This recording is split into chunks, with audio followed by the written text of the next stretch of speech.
only do we have the largest economy in the world, we have the strongest economy in the world. We have the most productive workers in the world. A fair shot, given a fair chance, Americans have never, ever, ever, ever let their country down. Never. I'll tell you something. The United States of America is the most powerful nation on earth. America spent $778 billion on defense. That's around 39% of global military spending. And the American economy is by far the strongest in the world. दोस्तों, क्या आप जानते हैं कि world में कौन सा देश सबसे ज्यादा पावरफुल है? कौन से देश की कंपनियां दुनिया की सबसे बड़ी और सबसे फेमस कंपनियां हैं? कौन से देश ने सबसे ज्यादा नोबेल वैल्यू जीते हैं? कौन से देश ने सबसे ज्यादा ओलंपिक मेडल जीते हैं? किस देश की आर्मी सबसे अधिक प्रबल सेना है? किस देश की इकोनॉमी सबसे बड़ी इकोलॉजी है? सबसे ज्यादा न्यूक्लियर पावर किस देश के पास है? और किस देश की इकोनॉमी सबसे ज्यादा ताकतवर है? दोस्तों, इन सभी का जवाब है अमेरिका।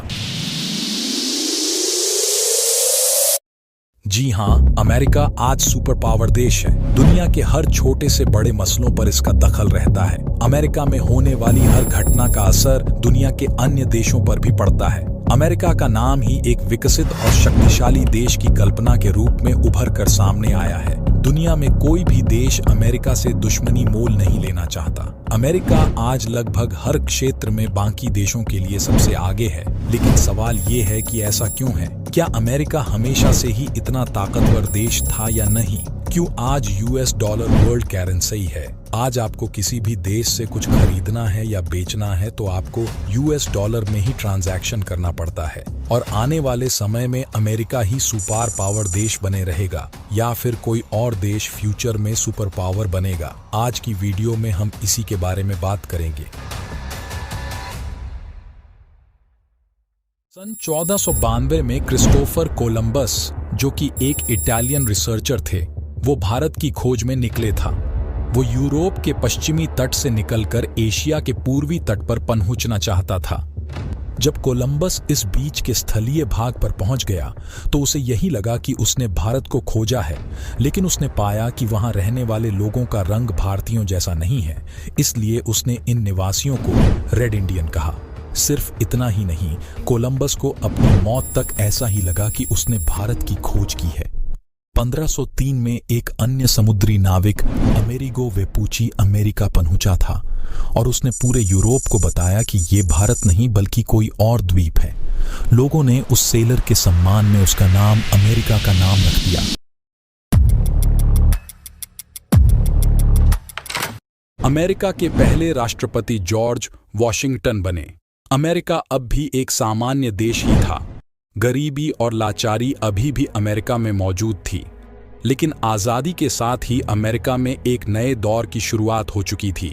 जॉर्ज वॉशिंगटन इस देश के पहले राष्ट्रपति बने और इसके साथ ही उन्होंने इस देश में लोकतंत्र, डेमोक्रेसी की शुरुआत की। अमेरिका ने कुछ देश पर दबाव डाला तो कुछ चालाकी से अपने साथ जोड़ना शुरू कर दिया। 1867 में अमेरिका ने रूस से अलास्का को मात्र $7.2 मिलियन में खरीदा था। साथ ही अमेरिका ने टेक्नोलॉजी के विकास पर ध्यान देना शुरू कर दिया था। अब तक फर्स्ट वर्ल्ड वॉर का समय समाप्त हो गया था। Britain, France, Germany, Spain, Italy ऐसे देश थे जिन्होंने फर्स्ट वर्ल्ड वॉर में भाग लिया था। युद्ध के बाद इन देशों में कई बड़े स्तर पर तबाही मची है। इन देश के सभी बड़े कारखाने, मिलें, फैक्ट्रियां बंद हो गई थीं और बैंकरीकरण घोषित हो गई थी। और इसी बात का फायदा अमेरिका ने उठाया। अमेरिका यूं ही सुपर पावर नहीं बना। आजादी के बाद से ही वहां के नेताओं ने उन बातों पर ध्यान दिया जिससे उनका देश बाकी देशों से आगे पहुंच गया और अधिक शक्तिशाली और मजबूत हो गया। जहां एक और यूरोपीय देश और उसका विरोधी देश प्रथम विश्व युद्ध में आपसी लड़ाई के कारण बर्बाद हो रहे थे, वहीं अमेरिका अपने देश में इंडस्ट्रियल रिबेलियन की तैयारी कर रहा था। सन 1929 में सेकंड विश्व युद्ध शुरू हो गया था। अमेरिका ने यहाँ भी अच्छे से लाभ उठाया। जहाँ एक तरफ पूरी दुनिया सेकेंड वर्ल्ड वॉर में फंस गई थी, वहीं दूसरी ओर अमेरिका इन देशों को हथियार सप्लाई करने लगा था। दूसरे विश्व युद्ध के बाद ज्यादातर देश की हालत पहले से भी ज्यादा खराब हो चुकी थी। ऐसा नहीं था कि अमेरिका ने युद्ध में हिस्सा नहीं लिया था। अमेरिका भी दूसरे विश्व युद्ध में शामिल हुआ था, लेकिन अमेरिका को इन युद्ध से कोई बड़ा प्रभाव नहीं पड़ा। अमेरिका ही एकमात्र ऐसा देश था जिसका इकोनॉमी दो विश्व युद्ध के बाद भी स्थिर और मजबूत था।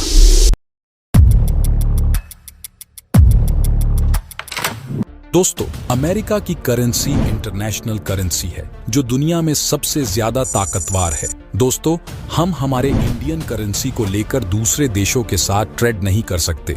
दूसरे देशों के साथ ट्रेड करने के लिए हमें डॉलर की जरूरत है। पूरी दुनिया के देश डॉलर का ही यूज करते हैं एक दूसरे से साथ ट्रेड करने के लिए। डॉलर पूरी दुनिया में सबसे ज्यादा ताकतवर करेंसी है। दोस्तों, अमेरिका को सुपर पावर बनने के पीछे डॉलर का काफी बड़ा रोल है और इसकी शुरुआत हुई थी 1973 में, जब अमेरिका और सऊदी अरब के बीच एक डील हुई जिसे पेट्रो डॉलर एग्रीमेंट कहते हैं। इसमें यह कहा गया था कि सऊदी अरब सिर्फ डॉलर में ही अपना ऑयल बेच सकता है, जहां से अमेरिका का नया दौर शुरू हुआ। यही से सभी देशों ने डॉलर से ही ट्रेड करना शुरू किया और आज भी 80% ट्रेड डॉलर से ही होते हैं। अगर अमेरिका की इकोनॉमी कोलैब होती है तो इसका नुकसान पूरी दुनिया को होगा। अगर अमेरिका डूबा तो वो पूरे दुनिया को ले डूबेगा, क्योंकि ज्यादातर देशों ने अमेरिका में ही इन्वेस्ट किया है।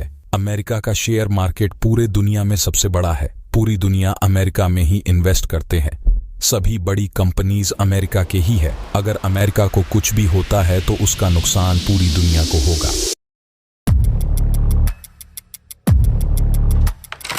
अमेरिका ने हमेशा से ही टैलेंट को बढ़ावा दिया है। प्रसिद्ध वैज्ञानिक एल्बर्ट आइंस्टाइन जर्मनी के एक नागरिक थे, लेकिन उन्हें सबसे ज्यादा सम्मान अमेरिका में ही मिला और उन्होंने अमेरिका में ही रहकर अपना काम किया। आज के समय की बात करें तो विश्व की सबसे बड़ी कंपनीज अमेरिका की ही है, लेकिन उन कंपनीज को बनाने वाले लोग अगल अगल देशों के हैं। उदाहरण के लिए एलोन मस्क एक साउथ अफ्रीकन है, लेकिन अमेरिका में अपना कारोबार करते हैं और दुनिया के सबसे अमीर इंसान भी है सुंदर पिचाई भारत के मूल निवासी हैं, लेकिन अमेरिका में रहकर अपना काम करते हैं। अमेरिका हमेशा ही टैलेंट को सपोर्ट करता है, इसलिए पूरी दुनिया का टैलेंट आपको अमेरिका में ही मिलेगा। अमेरिका ने शुरू से ही अपनी आर्मी को मजबूत बनाने की ओर पूरा ध्यान दिया है। अमेरिका टेक्नोलॉजी के मामले में भी दुनिया में सबसे आगे है। आज सबसे ज्यादा तकनीक अमेरिका के पास है। आईटी से संबंध रखने वाले हर भारतीय का सपना होता है कि वो अमेरिका में जाकर काम करें। दोस्तों, अब ये समझते हैं कि क्या अमेरिका ही आने वाले समय में सुपर पावर देश बने रहेगा या नहीं। सुपर पावर बनने की दिशा में चीन बहुत तेजी से आगे बढ़ रहा है। इस रिपोर्ट पर भरोसा किया जाए तो वह अमेरिका के बाद दूसरे स्थान पर है। इकोनॉमिक क्षमता, मिलिट्री कैपेबिलिटी और कल्चरल इन्फ्लुएंस के मामले में चीन अमेरिका से थोड़े ही पीछे है। आज अमेरिका को भी पता है कि चाइना ही वो देश है जो अमेरिका को पूरी तरह से टक्कर दे सकता है। चीन पूरी कैपेबिलिटी रखता है सुपर पावर बनने की। सुपर पावर बनने की रेस में इंडिया सबसे आगे है। इंडिया आज ग्रोइंग इकोनॉमी है जो पूरी दुनिया में फिफ्थ सबसे बड़ी है। इंडिया के पास सबसे ज्यादा वर्किंग पॉपुलेशन है। इंडिया आज हर तरीके से बाकी सभी डेवलप देशों को टक्कर दे रहा है। इससे ये भी कहना गलत नहीं होगा कि आने वाले समय में इंडिया भी पूरी दुनिया पर हुकूमत कर सकता है। इसे पे आपकी राय क्या है, हमें कमेंट करके जरूर बताएं।